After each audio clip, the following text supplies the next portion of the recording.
Morning everyone, it's me again, Jojo. Welcome back again sa ating channel, munting channel mga subscribers. So, again, medyo magpo-focus na ako sa pagbablog dito sa YouTube ngayon. So, again and again, ang content natin ay kung hindi sa bukid, sa pagpa-farm, ay doon tayo sa dagat. So, yan lang. Fishing and farming yung content natin. Minsan din yung gala natin. Ganyan lang. So, medyo matagal-tagal talaga tayo hindi nakapag-upload ng video. Medyo matagal-tagal tayo hindi nakapag-update sa farm natin. I think 6 months na yata hindi ako na naka-update sa farm. So, siya nga pala mga mga guys, ang gagamitin kong language sa pagbablog is Bisaya at saka Tagalog. Bisaya kasi diyan ako komportable magsalita. O Tagalog para naman maintindihan sa ating subscribers na mga hindi nakakaintindi ng Bisaya kung ano ang sinasabi natin. So, yun lang mga idol. So, sa vlog natin, i-share ko sa inyo na may matutunan talaga kayo. Hindi yung vlog na walang pintang vlog. Dito, more on tutorial, makakatulong. Base sa mga experience ko, makakatulong ako sa mga watchers, mga viewers natin. So for today's vlog mga idol, i-share ko sa inyo ang experience ko sa pagpa-farm ng limonsito. 'Di ba? Na-flex ko naman tong limonsito sa inyo. Ilang buwan na, 1 year na siguro. 1 year na sa pagtanim ko. Simula ng pagtanim ko ng mga limonsito. Ito na 'yon, 1 year. So, i-share na ko sa inyo kung unsa ang mga experience na ko aning limonsito ug para inyo sa makatunan makuhaan ninyo og lesson ug unsay dapat buhaton ug unsay dili dapat buhaton. So to ay may dumaan na motor kakilala ko. So mga idol, i-share ko sa inyo sa mga nagpa-farm dyan ng mga limonsito. May experience ako na hindi dapat gawin natin. So kung nakikita nyo, itong mga limonsito, yan, pakita ko sa inyo. Yan yung limonsito natin. Ngayon is February 25. Uy, birthday ng anak ko. 25. February 25, 2026. Mag 1 year tong limonsito natin this coming March 19. So ilang weeks na lang, ilang linggo na lang mag 1 year na to. So ganito kalaki ang limonsito pagka 1 year na mula sa pagtanim.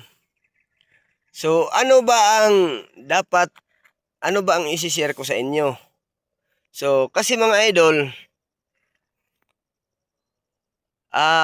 nung pagtanim ko nito, mula ng pagtanim ko, after 1 month, nag-abono ako ng ammonium sulfate. Yan yung abono, yan yung fertilizer na ginagamit ko. Successive yun ginagamit ko mga idol. Every month nag-aabono ako ng ammonium sulfate. 1 month after sa pagtanim, medyo umulan mga idol. Doon tayo mag-continue sa pagbablog natin. Andito na tayo sa kubo natin mga lodi. Dito ako nakatulog kagabi. Diyan sa doyan. Then pagkagising ko, nagsaing ako.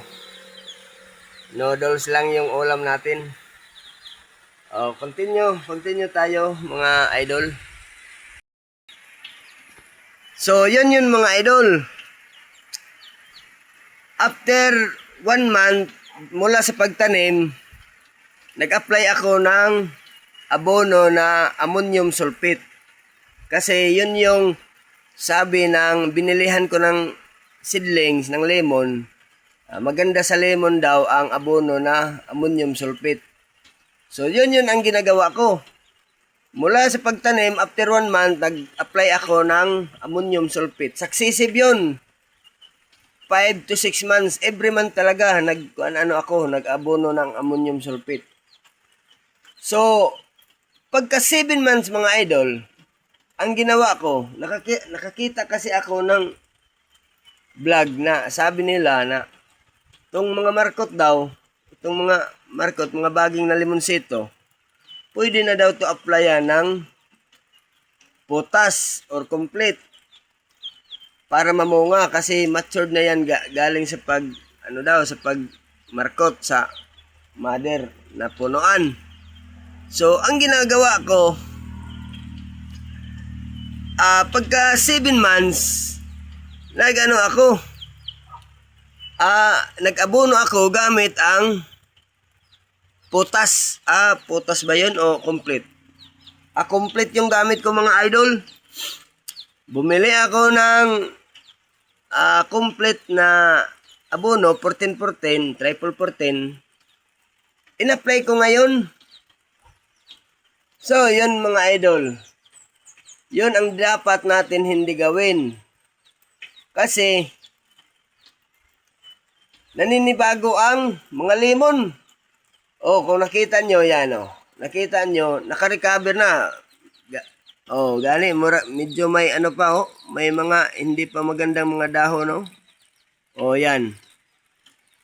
Medyo hindi pa masyado naka-recover, pero majority naka-recover na sila. Di pareha na sa panahon na nag-apply ako ng triple 14. Muntikan na to mga idol, naubos, halos namatay to lahat. Nangalaglag yung mga dahon nila. Tapos wala talaga nanggiyelo yung mga dahon.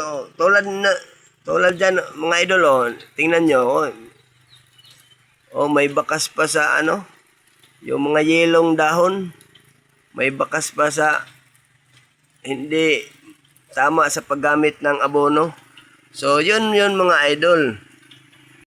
So, yun dapat mga idol, ang dapat hindi natin gawin na habang nag-apply tayo ng ammonium sulfate, hindi natin biglain na mag-change tayo ng abono. So, dapat pala ang ginagawa natin, nag-apply tayo ng ammonium sulfate.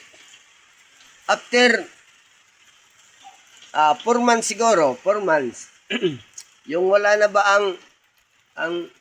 wala nang fertilizer sa katawan ng lemon. After 4 months, I think 4 months talaga, mula sa last natin nga pag-abono ng ammonium sulfate, pagka 4 months, mag-abono tayo ng pwede 14-14 or any fertilizer na i-apply natin. Ang importante, hindi may gap sila ba? Example, February ngayon, last ka nag-abono ng ammonium sulfate. Pagka March, hindi pwede na ibahin mo yung fertilizer na i-apply mo. Kailangan mag-intay ka ng 4 na buwan para mag-apply ka ng ibang fertilizer para hindi masira yung tanim mo. Ito yung nangyari sa akin mga idol. Buti na lang naka-recover. So ang ginagawa ko mga idol, pagtingin ko, pag-apply ko ng 14-14, akala ko mamatay naman kasi yung mga dahon, puro laglagan ng mga dahon, wala nang natira. Akala ko mamamatay talaga yun. So, ang ginagawa ko, hindi na ako nag-apply ng abono. hinayaan ko na. So, para sa akin, wala man. Failure na talaga. Akala ko wala na. Failure na talaga. Walang mabubuhay kahit na isa. So, ang ginawa ko, mga idol, ipasagdan lang na ako sila nga kung maulanan, makasuyop sila og tubig sa ulan. Then, yun. Hanggang ngayon, hindi na ako nag-apply ng abono. Pinabayaan ko na sila na mag-recover sila ng sarili nila ba. At sa awa ng Diyos, ito na yun yung resulta. Medyo may mga bagong dahon na tumubo. Oh. Yan na yung resulta mga idol. Again mga idol, ang lesson dito is ganito. Pagka nag-apply tayo ng abono, kung ano ang apply natin na abono, example, ammonium sulfate, tulad sa akin, ammonium sulfate. Kung ibahin natin o baguhin natin ang application ng fertilizer natin sa ating mga tanim, kailangan may gap. 3 to 4 months talaga ang gap para sa akin. 3 to 4 months ang gap na hindi ka nag-apply ng abono sa tanim mo bago ka mag-apply ng bagong fertilizer na gagamitin mo para hindi masira. Itong mga tanim ko mga idol, itong mga lemon, mga malalaki na sana yan. Mag 1 year na yan ngayong sunod na buwan. Kaso nasira lang sa abono. So, yun lang mga idol. I hope may natutunan kayo at may na-contribute ako sa mga kaibigan natin, mga subscriber natin, mga viewers natin na nagpa-farming ng lemonsito. O yun lang. I hope nakakatulong at nakakakuha kayo ng idea sa vlog natin ngayon. So, that's all. God bless and don't forget to support my vlog. Again, my vlog is all about farming and fishing. Minsan, gala rin natin. So, God bless us all. Thank you for watching.